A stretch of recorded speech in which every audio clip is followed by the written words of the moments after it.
शुरुआत में हम वेनेसडे नाम की एक लड़की को देखते हैं जिसका स्कूल में पहला दिन था। इसकी हरकतों और पसंद नापसंद की वजह से ये कोई आम लड़की नहीं लगती थी। स्कूल में आकर जब वो अपने लॉकर को खोलती है तो वहाँ उसे उसका भाई बंधा हुआ मिलता है। वो जैसे अपने भाई को पकड़कर खोलने लगती है तो फौरन ही उसे कुछ ख्याल आने लगते हैं, जिसमें वो उन लड़कों को देखती है जिन्होंने उसके भाई को यहाँ बंद किया। वो यहाँ से उन लड़कों के पास जाती है उन्हें सबक सिखाने के लिए, जो पूल में तैरने की प्रैक्टिस कर रही थी। वहाँ वो पूल में बहुत सारी मछलियों को छोड़ देती है जो काटती है। अब सारे बच्चे तो पूल से बाहर आ जाते हैं मगर एक बच्चा नहीं आ पाता और एक मछली उसकी टांग पर काट ले। उसकी हरकत के बाद स्कूल वाले उसे निकाल देते हैं। उसने पहली बार ऐसे नहीं किया था, बल्कि अब से पहले भी वो बहुत सारे स्कूल से निकाली जा चुकी थी। तो इसीलिए उसके माँ बाप उसे एक अकेडमी में ले जा रहे थे, क्योंकि वहाँ वेनेसडे जैसे बच्चे ही पढ़ते थे, मतलब कि जिनकी हरकतें सबसे हटके होती थी। और वो वहाँ जाना तो नहीं चाहती थी मगर मजबूरन उसे जाना ही पड़ता है। अकेडमी के पास वाले जंगल का सीन देखते हैं जहाँ एक शिकारी शिकार करने आया था। वो जंगल के काफी अंदर जाकर एक जगह पर बैठकर चाय पीने लगता है, मगर तभी कोई चीज अचानक से आकर उस पर हमला कर देती है और बड़ी बेरहमी से उसे मार देती है। वेनेसडे और उसके माँ बाप अकेडमी पहुंचकर वहाँ के प्रिंसिपल के पास जाते हैं। ये प्रिंसिपल भी वेनेसडे की तरह ही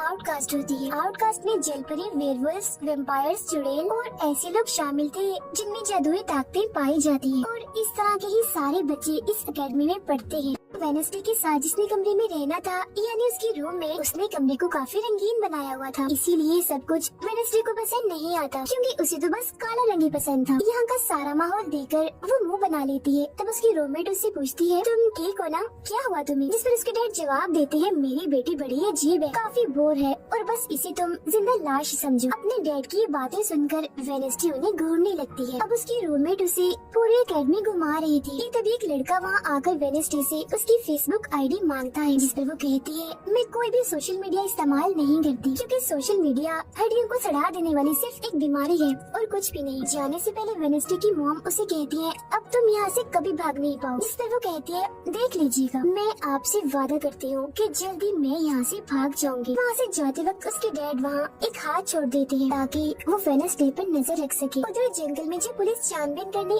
आती है तो उन्हें उस शिकारी की लाश के टुकड़े अलग अलग जगहों पर पड़े मिलती है। ऐसा हादसा वहाँ पहली बार नहीं हुआ था, बल्कि तीसरी बार ऐसा हुआ कि अकेडमी के इस जंगल में कोई मारा गया। और वेनेसडे अपने कमरे की सारी रंगीन चीजें हटा देती है और अपने रूममेट से कहती है, शोर मत करो, कमरे में शांति बनाओ, क्योंकि ये मेरे नॉवल लिखने का वक्त। मगर वो तो गाना लगाकर डांस करने लगती है, जिससे वेनेसडे को गुस्सा आ गया था और वो उसे गाना बंद करने को कहती है। तो वो रूममेट अपने पंजे दिखाकर उसे डराने लगती है, क्योंकि वो थी एक वेयरवुल्फ, मतलब कि आधी इंसान और आधी वुल्फ। तभी इधर एक टीचर आती है जो काफी अच्छी थी और वो वेनेसडे को वेलकम के तौर पर एक फूल गिफ्ट देती। अब अगले दिन जब वेनेसडे कहीं जा रही थी तो उसके डैड का छुड़ा हुआ वो हाथ छुप छुप कर उसे देख रहा था और फिर तभी उसके ऊपर एक स्टैचू गिरने वाला था, मगर बिल्कुल ठीक वक्त पर एक लड़का जिसका नाम जेवियर है उसे बचा लेता। लेकिन इस हड़बड़ी में वो बेहोश हो गई थी और जब उसे होश आती है तो बजाय जेवियर का शुक्रिया अदा करने की, वो उसे कहती है कि मुझसे ये उम्मीद मत रखना कि मैं तुम्हारी शुक्रगुजार रहूंगी, क्योंकि तुमने मुझे बचाकर गड़बड़ कर दी, मेरी इतनी अच्छी मौत को टाल दिया। तब जेवियर कहता है, मैं तुम्हें काफी पहले से जानता हूँ। जब हम 10 साल के थे तब हमारी मुलाकात हुई थी, हम दोनों खेल रहे थे तो मैं जाकर एक ताबूत में छुप गया। लोग मुझे जलाने ही वाले थे मगर तुमने मेरी जान बचा ली और आज मैंने तुम्हारी जान बचाकर हिसाब बराबर कर। वेनेसडे जब अपने कमरे में आती है तो उसे अपने बेड पर कुछ महसूस होता है। वो जैसे बिस्तर हटाती है तो वहाँ उस हाथ को देखकर फौरन उसे पकड़ लेती है और पूछती है, तुम कौन हो और यहाँ क्या कर रहे हो? जिस पर वो कहता है, मुझे तुम्हारे डैड ने तुम पर नजर रखने को कहा है, वही मुझे यहाँ पर छोड़ कर गए हैं। और वो उसे कहती है, मगर आज के बाद तुम मेरे लिए काम करोगी, वरना मैं तुम्हें हमेशा हमेशा के लिए दराज में बंद कर दूंगी। तो वो इस चीज के लिए मान जाता है कि ठीक है, मैं हर तरह से तुम्हारी मदद करूँगा। अगले दिन प्रिंसिपल वेनेसडे को एक दिमागी डॉक्टर के पास ले जाती है, क्योंकि उन्हें भी ऐसा महसूस हुआ था कि वेनेसडे का दिमागी तवाज़ुन कुछ ठीक नहीं है। मगर वो वहाँ कोई बहाना बनाकर हाथ की मदद से खिड़की खोलती है और वहाँ से भाग जाती। भागते हुए वो एक आदमी से टकरा जाती है, जिससे फौरन उसे ख्याल आता है, जिसमें वो देखती है कि इस आदमी का अभी एक्सीडेंट होने वाला है, जिसमें वो मर गया है बड़ी बेरहमी से। मगर वो इस बारे में उस आदमी को कुछ नहीं बताती, क्योंकि उसे खून खराबा बहुत पसंद। वो एक होटल में जाती है जहाँ उसकी मुलाकात एक वेटर से होती है। वो काफी परेशान दिख रहा था क्योंकि उसकी कॉफी मशीन खराब हो गई। वेडनेसडे उसे कहती है, मैं तुम्हारी कॉफी मशीन ठीक कर सकती, लेकिन इसके बदले तुम्हें मुझे स्टेशन पर छोड़ना होगा, जिसके लिए वो मान भी जाता है और वेडनेसडे उसकी मशीन ठीक कर देती है। जिस पर वो कहता है, बस थोड़ा सा इंतजार करो, मेरी शिफ्ट खत्म होने वाली है, फिर हम चलते। और वेडनेसडे जब वहाँ बैठी इंतजार कर रही थी कि तभी कोई शरारती लड़की आकर उसे परेशान करने लगती है, जिससे उसे गुस्सा आ गया था और वो उन लड़कों को अकेले ही काफी मारती है और अच्छा सबक सिखाती है। अब इतनी ही देर में उस वेटर के डैड जो एक पुलिस ऑफिसर थे वहाँ आ जाते हैं। तोड़फोड़ देखकर जब वो अपने बेटे से इस बारे में पूछते हैं तो वो कहता है, कुछ नहीं, बस वो लड़के कस्टमर्स को परेशान कर रही थी तो इसने उन्हें अच्छा सबक सिखा दिया। तभी यहाँ अकेडमी की प्रिंसिपल भी आ जाती है, उनसे सॉरी बोलकर वेडनेसडे को यहाँ से ले जाती है। रास्ते में वो उस पर काफी गुस्सा करती है कि आखिर तुमने कैसे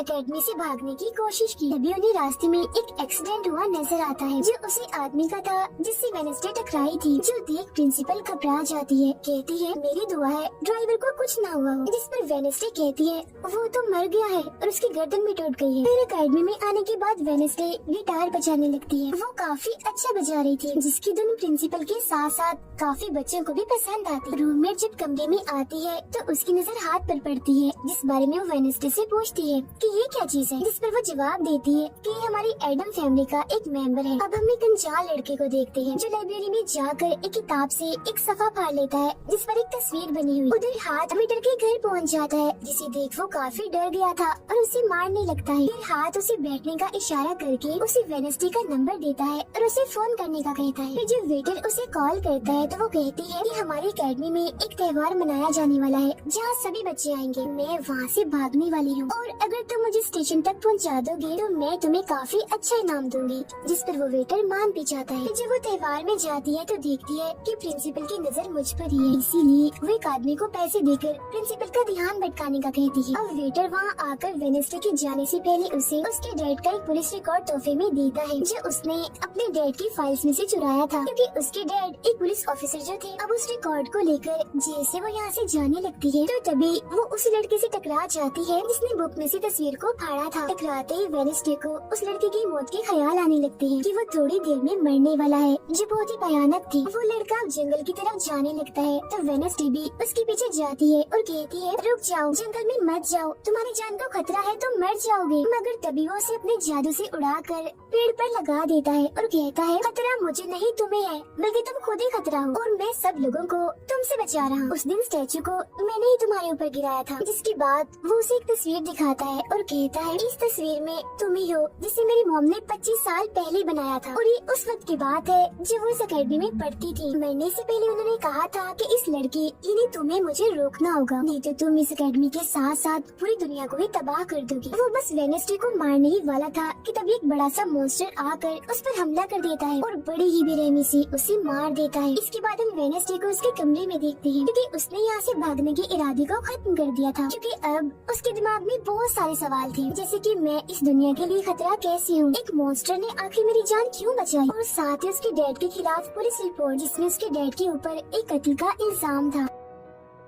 अब अगले दिन पुलिस ऑफिसर वहाँ आते हैं क्योंकि वेडनेसडे ने ये रिपोर्ट लिखवाई थी कि उस अनजान लड़के की मौत मैंने अपनी आंखों से होती हुई देखी जंगल में। मगर पुलिस को वहाँ ना कोई लाश मिलती है और ना ही कोई ठोस सबूत। तो वेडनेसडे से पूछते हैं कि आखिर तुम इतनी रात को जंगल में कर क्या रही थी। इस पर वो कहती है, मैंने जंगल में उस लड़के को जाते हुए देखा था और जब मैंने उसका पीछा किया तो देखा कि एक मॉन्स्टर ने आकर उसे मार दिया है, जिसके बाद मैं बेहोश हो गई। तो फौरन प्रिंसिपल पुलिस ऑफिसर से कहती है, उस लड़के का कोई कत्ल नहीं हुआ, वो जिंदा है, बस यहाँ से भाग गया है, इसीलिए आपको वेडनेसडे की बातों का यकीन नहीं करना चाहिए। अक्सर इसे इस तरह के दौरे पड़ते रहते, हम इसका इलाज करवा रहे हैं, जल्दी ये ठीक हो जाएगी। फिर जब प्रिंसिपल वहाँ से जाती है तो वो ऑफिसर से कहती है कि जंगल में कोई तो है जो सबको मार रहा है और उसी ने उस लड़की को भी मारा है। मगर तभी वहाँ वो लड़का आ जाता है जो जिंदा था और बिल्कुल सही सलामत भी। अब अगले दिन जब वेडनेसडे को डॉक्टर के पास ले जाया जाता है तो वो उससे पूछती है कि क्या तुमने ये अफवाह इसलिए फैलाई कि सभी की तवज्जो तुम पर हो जाए, यानी कि तुमने उस लड़के की मौत होते हुए देखा। इस पर वो कहती है मैं जानती हूँ मैंने क्या देखा है,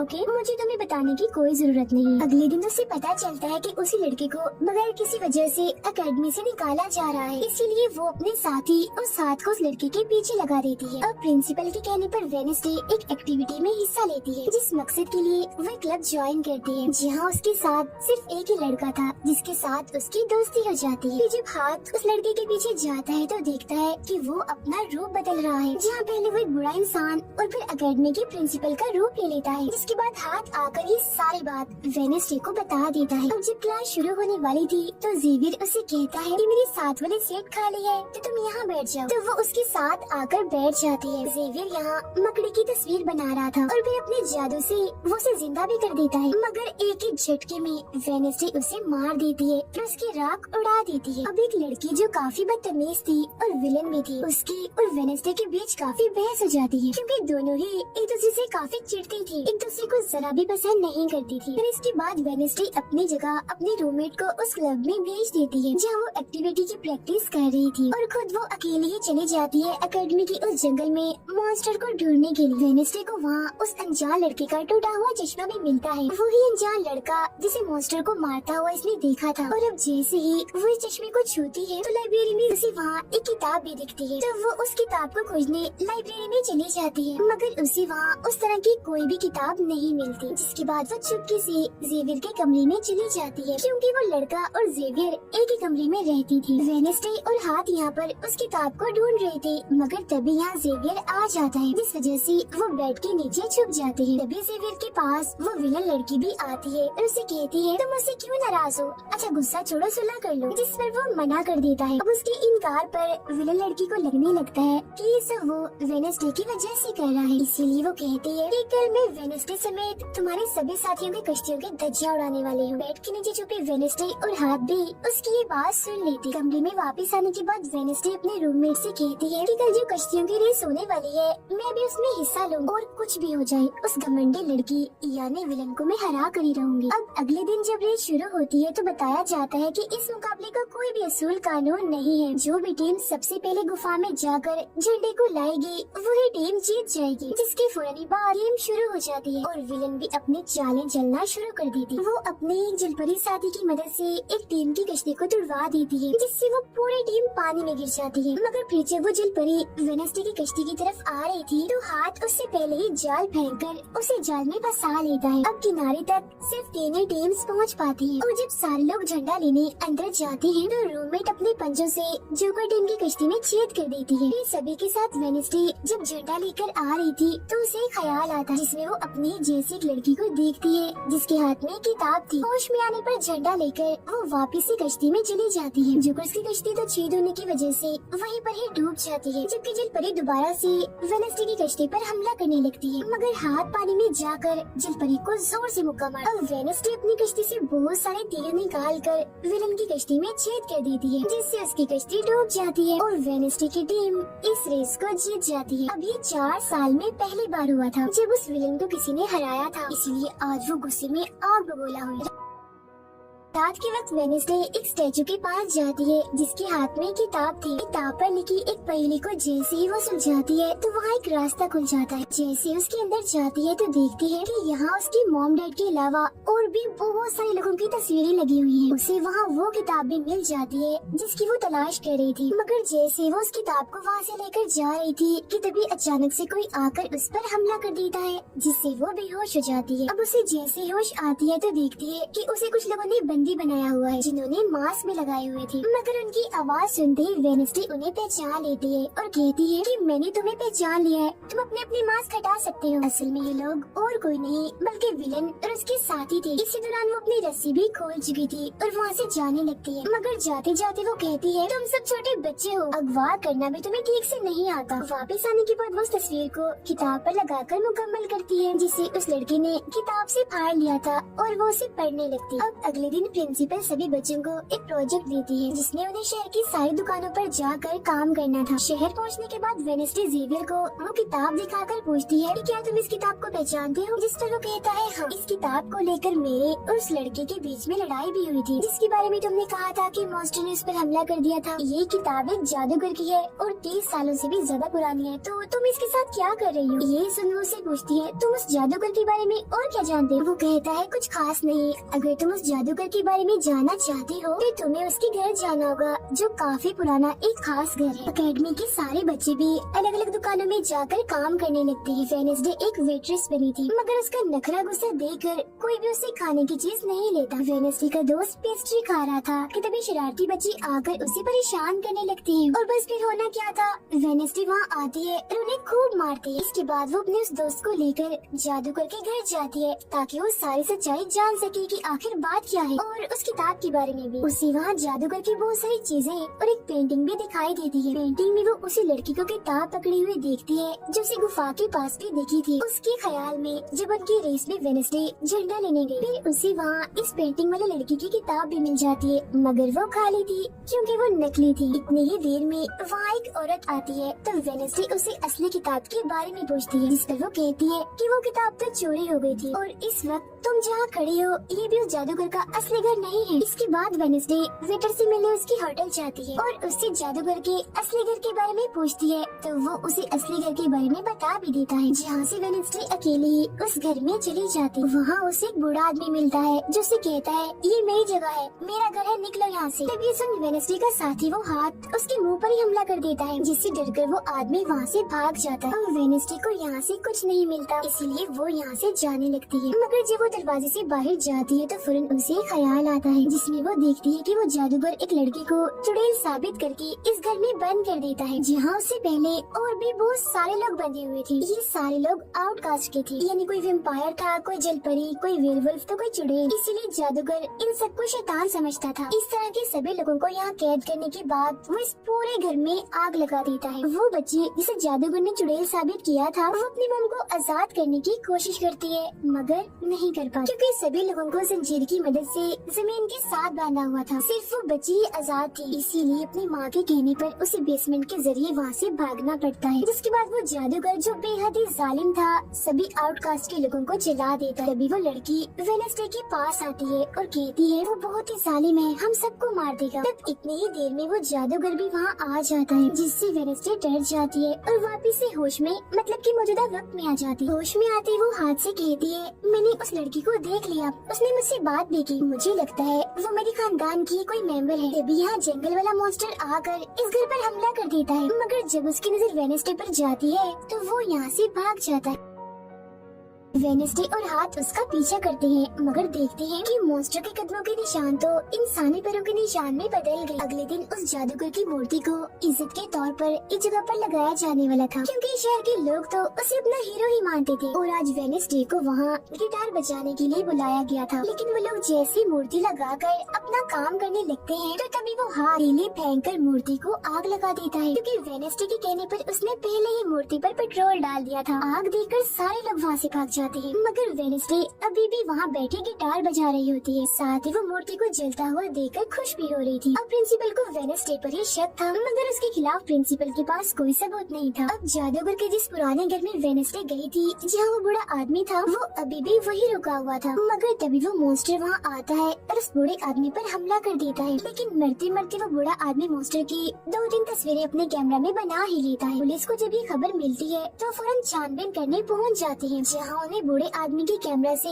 मॉन्स्टर की तस्वीर भी मिल जाती है। अगले दिन हाथ मुर्दा घर जाकर वहाँ लगे कैमरा पर कोई चीज लगा देता है ताकि जो वो करे उसे कोई ना देख सके। फिर वो दरवाजा खोलता है तो वेडनेसडे अंदर आती है। वो यहाँ दरअसल उस बूढ़े आदमी के जख्मों को देखने आई थी जिसे उस मॉन्स्टर ने मारा था। वो बूढ़े आदमी की लाश को देखकर सारा डेटा अपने पास रिकॉर्ड कर लेती है, जबकि हाथ उसकी एक फाइल बनाने में लग जाता है। तभी वहाँ डॉक्टर और पुलिस ऑफिसर भी आ जाते हैं। तब छुपने के लिए वेडनेसडे एक बॉक्स में सो जाती है। जब डॉक्टर उस बॉक्स को खुला हुआ देखते हैं तो फौरन उसे चेक करते हैं, मगर जब वेडनेसडे को उसमें पड़ा हुआ देखते हैं तो उन्हें लगता है कि ये भी एक लाश है, इसीलिए वो उस बॉक्स को बंद करके वहाँ से चले जाते हैं। मगर फिर जब हाथ उसे वहाँ से लेने आता है तो वो कहती है, अच्छा तंग मत करो प्लीज, थोड़ी देर और सुने तो बड़ा मजा आ रहा है। फिर इसके बाद वो अपनी छानबीन से ये पता लगवा लेती है कि वो मॉन्स्टर असल में जिस्म के हिस्सों को इकट्ठा कर रहा है। फिर अगले दिन जब वो अकेडमी जाती है तो उसे जेवियर के गर्दन पर किसी के पंजों के निशान दिखते हैं। अब हम जेवियर को एक केबिन से बाहर आता हुआ देखते हैं और क्योंकि वेडनेसडे को उसके जख्मों पर पहले से ही शक था तो वो भी उसका पीछा करते करते वहाँ आ गई थी। उसे वहाँ पर बहुत सारे मॉन्स्टर की ड्राइंग्स और तस्वीरें दिखती हैं। एक तो तस्वीर को लेकर जैसी वो वहाँ से जाने लगती है तो तभी जेवियर उसे देख लेता है और जाने से रोक देता है, मगर वेडनेसडे उसका ध्यान भटकाने के लिए उसे बस एक ही बात कह देती है कि क्या तुम आज रात होने वाली डांस पार्टी में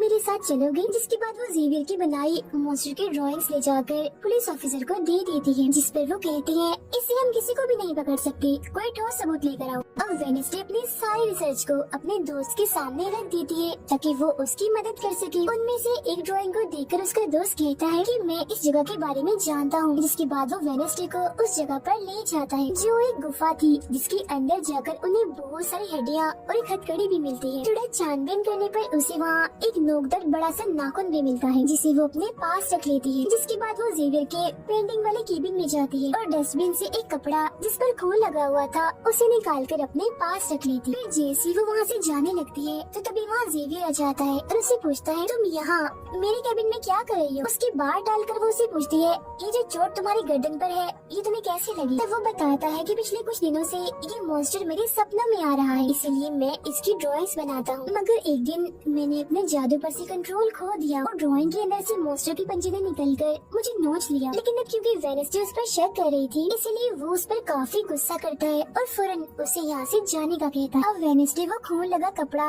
और नाखून जाकर पुलिस ऑफिसर को दे देती है और कहती है ये लो ठोस सबूत और बेशक डीएनए टेस्ट करवा लो, मेरे ख्याल से इतना सबूत काफी होगा, है ना।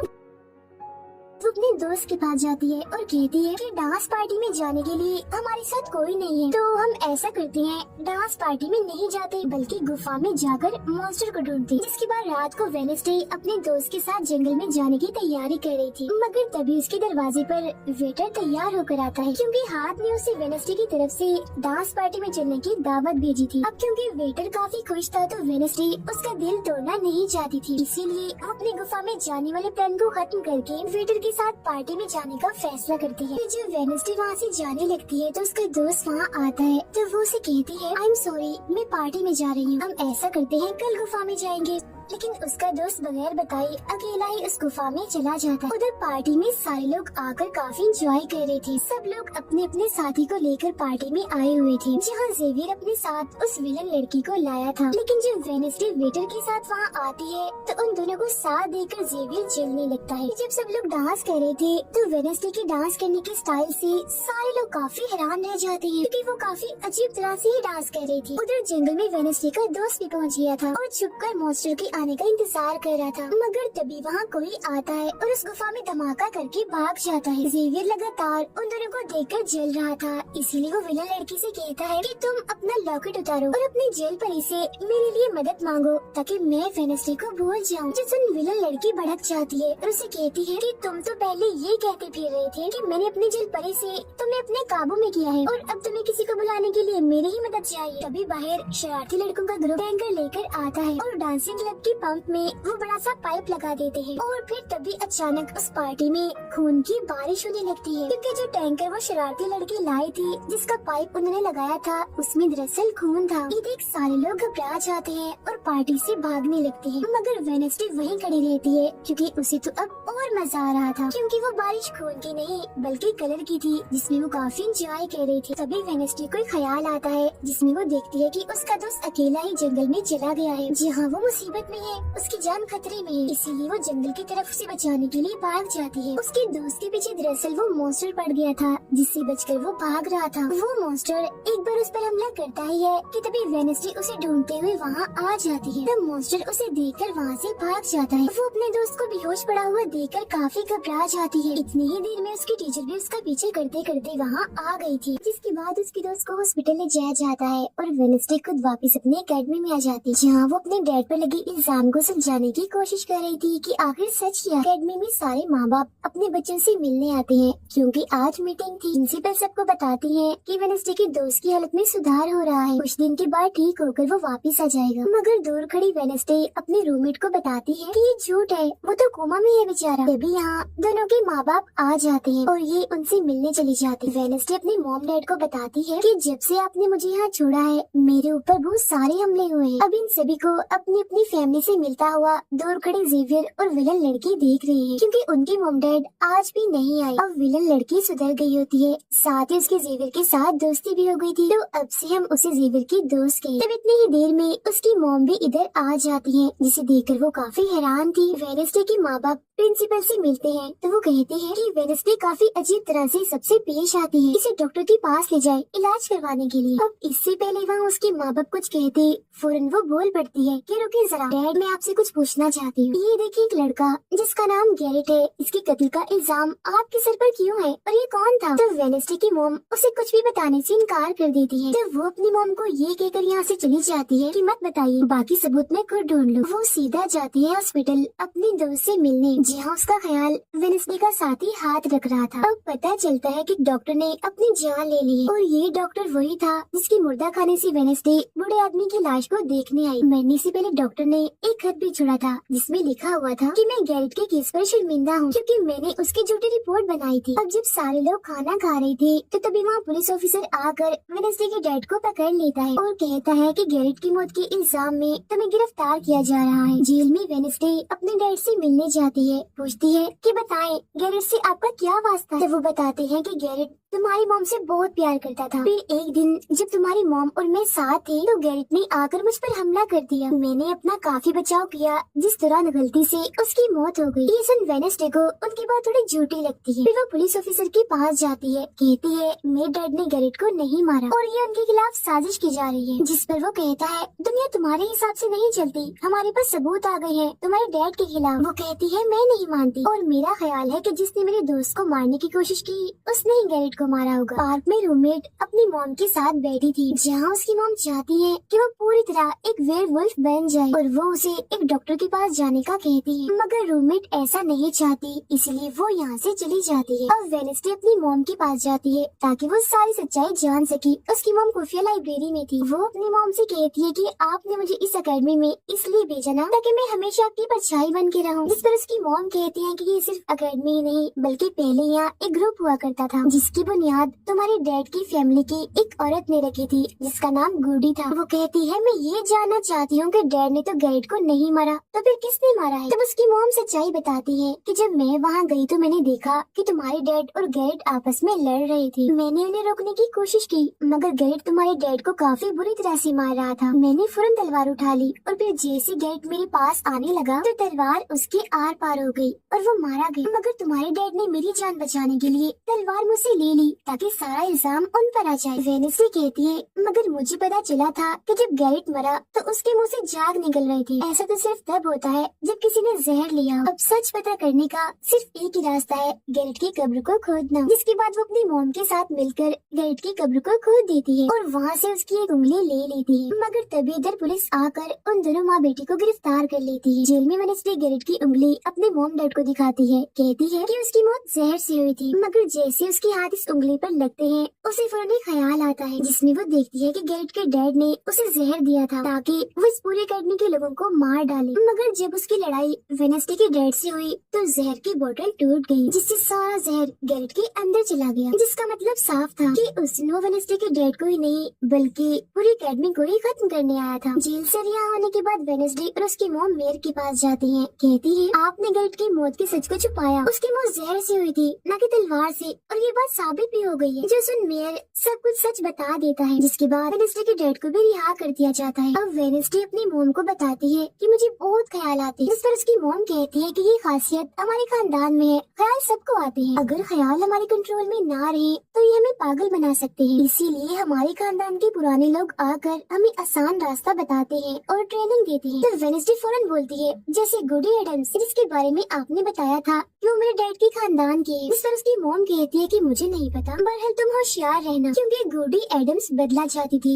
जिसके चक्कर में वो खुद भी नहीं बच पाई। फिर सबके माँ बाप अपने अपने बच्चों से मिलकर जा रहे थे। रूममेट अपनी मॉम को कहती है, आप फिक्र मत करना, जब मुझे वेयरवुल्फ बनना होगा मैं बन जाऊंगी। जाने से पहले वेडनेसडे की मॉम उसे वही किताब देती है जो अक्सर प्रिंसिपल के पास हुआ करती थी। वो किताब लेकर वेडनेसडे प्रिंसिपल के पास जाती है, कहती है कि उस अनजान लड़के को आपने मारा था, मैंने देखा था, जिसके बारे में मैंने कहा था कि उसे मॉन्स्टर ने मारा है, क्योंकि वो आप ही हो जो खुद को बदल बदल कर लोगों को मार रही हो। मैं ये बात अब पुलिस को बता दूंगी। जिस पर प्रिंसिपल कहती है, नहीं, उसे मैंने नहीं मारा, बल्कि वो तो अपनी ताकतों पर से कंट्रोल खो बैठा था और उस दिन उसने तुम्हें मारने की भी कोशिश की थी। इनकी बातों के दौरान इन्हें बाहर से शोर सुनाई देता है। ये चेक करने जब वहाँ जाती है तो पता चलता है कि बाहर ग्राउंड में आग से कुछ लिखा हुआ है और वेडनेसडे अपने चारों तरफ मोमबत्तियां जला के बैठी थी, क्योंकि वो गुडी को बुलाने की कोशिश कर रही। मगर तभी इधर उसकी रूममेट आ जाती है, साथ ही उसे एक खत भी मिलता है जिसमें कोई उसे गुफा में मिलने बुलाता है। जब वेडनेसडे अपनी रूममेट के साथ वहाँ जाती है तो गुफा के अंदर जाने के बाद उसे एहसास होता है कि यहाँ कोई है। यहाँ दरअसल जेवियर और उसके साथी थे जो वेडनेसडे को सरप्राइज देना चाहते थे, क्योंकि आज उसकी बर्थडे थी। यहाँ वेडनेसडे को एक लाइन लिखी हुई दिखती है कि जब मैं लौटूंगा तो शोले बरसेंगे। इसे जैसे वो हाथ लगाती है तो उसे ख्याल आता है जिसमें वो उसी लड़की से मिलती है जो अक्सर उसे नजर आया करती थी, और ये और कोई नहीं बल्कि गुडी ही है। वो वेडनेसडे को एक महल दिखाकर कहती है कि अगर तुम्हें उस जादूगर के बारे में जानना है तो तुम्हें इस महल को ढूंढकर यहाँ आना होगा। जब वो ग्राउंड में खड़ी उस लाइन को देख रही थी जहाँ आग से कुछ लिखा था, तो तभी उसके पास जेवियर आता है जिससे वो बात नहीं करती क्योंकि नाराज थी। उसे लग रहा था कि हो ना हो जेवियर ही वो मॉन्स्टर है। फिर वो अपने दोस्त के पास हॉस्पिटल जाती है जो अभी भी बेड पर था और उसकी हालत भी खराब थी, इसीलिए वो उसे कोई बात नहीं कर पाती। और वेडनेसडे अपने दोस्त वेटर से मिलने जाती है और उसे उस महल जो गुडी ने दिखाया था उसकी तस्वीर दिखाकर पूछती है कि क्या तुम इस जगह के बारे में जानते हो, जिस पर वो मना कर देता। अब यहाँ तो उसका काम नहीं हुआ, इसीलिए उस तस्वीर को लेकर जेवियर के पास जाती है और उससे भी वही सवाल करती है कि क्या तुम इस जगह के बारे में जानते हो। मगर तभी उसकी नजर इसी महल की पेंटिंग पर जाती है जो जेवियर ने पहले से ही बनाई हुई थी, जिस पर वो बताता है कि ये जगह रात को मेरे सपने में आई थी तो मैंने इसे बना दिया। अच्छी बात ये थी कि जेवियर इस जगह के बारे में जानता भी था। तब उससे महल का पता लेकर वेडनेसडे वहाँ पहुँच जाती है जहाँ मेयर पहले से ही मौजूद था, और क्योंकि वो जान गया था कि असली कातिल कौन है तो वेडनेसडे उसकी गाड़ी में ही छुप जाती है। मगर जैसे मेयर की गाड़ी शहर में पहुँचती है तो कोई उनकी गाड़ी को ठोक देता है, जिससे मेयर का एक्सीडेंट हो गया था। वो काफी जख्मी हो जाते हैं, उनकी हालत मरने वाली हो गई। फिर अब रात के वक्त वेडनेसडे वेटर और अपने रूममेट के साथ उसी महल में आती है। यहाँ उसे ऐसा महसूस होता है जैसे कोई इधर रह रहा है, क्योंकि मोमबत्तियाँ गर्म थी और ये कमरा बिल्कुल साफ था। इतनी ही देर में वो मॉन्स्टर भी यहाँ आ जाता है, जिससे बचने के लिए ये लोग छुप जाते हैं। ये लोग देखते हैं कि जिन जिन लोगों पर मॉन्स्टर ने हमला किया था उनके जिस्म के कटे हुए हिस्से यहाँ पर पड़े हुए हैं। अब वेडनेसडे अपने दोस्तों को मॉन्स्टर से बचाना चाहती थी, इसीलिए वो उन्हें यहाँ से ले जाती है। ये वेटर के घर जाते हैं जहाँ जैसे उसकी डेड आती है तो वेडनेसडे उन्हें कहती है कि मैं आपको कुछ दिखाना चाहती हूँ, क्योंकि वो पुलिस ऑफिसर जो थे वो जब उन्हें महल में ले जाती है तो वहाँ पर कुछ भी नहीं था। मतलब जिस्म के कटे हुए हिस्से जो पहले यहाँ पर रखे हुए थे वो वहाँ पर नहीं पड़े थे, जिससे पुलिस ऑफिसर को गुस्सा आ जाता है और वो कहते हैं कि आज के बाद तुम मेरे बेटे से नहीं मिलोगे। अब जब वेडनेसडे एकेडमी आती है तो वहाँ उसे प्रिंसिपल मिलती है जो कहती है कि तुम्हें मैंने कहीं भी जाने से मना किया था, मगर तुमने मेरी बात ना मानकर अच्छा नहीं किया। जिस पर वो जवाब देती है, मैं सच का पता लगवाने गई थी, इसीलिए मैं माफी नहीं मांगूंगी, मैंने कुछ गलत नहीं किया है। जिसके बाद वो प्रिंसिपल को एक पेंटिंग भी दिखाती है जिसमें वो जादूगर था और वेडनेसडे खुद थी। बताती है कि इसलिए वो अनजान लड़का मुझे मारना चाहता था, क्योंकि उसे लग रहा था कि एकेडमी के लिए मैं खतरा हूँ, मगर खतरा दुश्मन कातिल तो कोई और ही है, जबकि मैं तो इस एकेडमी और सबको बचाना चाह रही हूँ, तो मुझे एक मौका मिलना चाहिए। प्रिंसिपल कहती है, नहीं, तुम कहीं नहीं जाओगी, आगे से ऐसी कोई भी गलती की तो मैं तुम्हें एकेडमी से निकाल दूंगी। और वहाँ से वो ये कहकर चली जाती है। वो जब अपने कमरे में वापस आती है तो देखती है कि रूममेट अपना सामान पैक कर रही है, क्योंकि वो यहाँ से जा रही है। वो गुस्से में वेडनेसडे से कहती है कि तुम्हें सिर्फ अपना काम ही निकलवाना आता है, फिर चाहे इसके लिए तुम्हारे दोस्तों की जान क्यों न चली जाए, आज वो अजीब सा मॉन्स्टर हमें भी मार देता। जिसके बाद वो यहाँ से चली जाती है। अब वेडनेसडे बिल्कुल अकेली रह गई थी, इसलिए कमरे में एक जगह बैठकर वो उस बॉक्स को देखने लगती है जो वो जादूगर के महल से चुरा कर लाई थी। उसे बॉक्स के नीचे एक खत मिलता है जिसमें वेडनेसडे की अपनी ही बहुत सारी तस्वीरें होती हैं, जो देख वो कहती है मेरी एडम्स फैमिली, जादूगर, मॉन्स्टर और मैं शायद किसी न किसी तरीके से जुड़े हुए हैं। और जब ये बात मेरे को पता चली तो किसी ने उनका मुंह बंद कर दिया, मगर मैं चुप नहीं बैठूंगी और तुम जो कोई भी हो मैं तुम्हें ढूंढ लूंगी। देखना, अब मेयर की मौत हो गई थी और जब उन्हें दफनाया जा रहा था तो वेनेसडे वहाँ आती है और सोचने लगती है कि कातिल यहाँ आए लोगों में से कोई है, मगर तभी उसे जंगल में कोई दिखता है। वो पीछा करती है तो पता चलता है कि और कोई नहीं बल्कि उसका अंकल है। अंकल बताते हैं कि मेरे ऊपर चोरी का इल्जाम है तो कुछ वक्त के लिए मुझे छुप के रहना होगा। तो वेनेसडे उन्हें एक केबिन में छुपा देती है और मॉन्स्टर की तस्वीर दिखाकर पूछती है कि आप इसके बारे में कुछ जानते हैं। इस पर वो कहते हैं मैं ज्यादा कुछ तो नहीं जानता, अगर तुम्हें इसके बारे में जानना है तो तुम्हें खुफिया लाइब्रेरी में जाना होगा। वहाँ एक तिजोरी में डायरी है जिसमें इस मॉन्स्टर के बारे में सब लिखा है। आधी रात को वेनेसडे उस लाइब्रेरी में जाती है जहाँ जेवियर पहले से ही मौजूद था। तभी उसे कहती है जहाँ जहाँ मॉन्स्टर से हमला हुआ है वहाँ तुम पाए गए हो, तो हो ना हो मॉन्स्टर तुम ही हो। मगर वो उसकी बात को अनसुनी करके यहाँ से चला जाता है। तभी इधर उसके अंकल आते हैं। ये मिलकर डायरी को ढूंढ लेते हैं जिसमें इस मॉन्स्टर के बारे में सब कुछ लिखा था कि ये मॉन्स्टर किसी के कंट्रोल में भी आ सकता है और फिर बस ये अपने मालिक के कहने पर ही काम करता है। रात के वक्त वो अपने साथी हाथ को कहती है कि मैं वेटर से मिलने जा रही हूँ, तब तक तू मेरी डायरी का ख्याल रखना। ये जब वेटर के साथ गुफा के अंदर जाती है तो देखती है कि यहाँ उसने गुफा को सजाया हुआ है क्योंकि वो उसे शादी के लिए पूछने वाला था। वापिस आकर वेनेसडे देखती है कि उसके कमरे का सारा सामान इधर उधर बिखरा पड़ा है और उसकी डायरी कोई चुरा कर यहाँ से ले गया है। फिर जैसे वो अपने साथी हाथ को देखती है तो घबरा जाती है क्योंकि उसकी हथेली में किसी ने चाकू आर पार कर दिया था और अब उसमें जान नहीं थी, वो मर गया था। फिर वो हाथ को लेकर जल्दी से अपने अंकल के पास आती है और दुखी होते हुए कहती है प्लीज अंकल कैसे भी करके हाथ को जिंदा कर दीजिए। तब अंकल बार बार बिजली के झटके उसे देते हैं जिससे वो जिंदा हो जाता है। वो उसे पूछती है अच्छा तुम पर हमला किसने किया था, जिस पर इशारों से वो बताता है कि मैंने नहीं देखा क्योंकि हमला पीछे से हुआ था। जिस पर वेनेसडे गुस्से से भर जाती है, कहती है चाहे कुछ भी हो जाए मैं उसे नहीं छोड़ूंगी, वो जो भी है। और वो प्रिंसिपल को आकर कहती है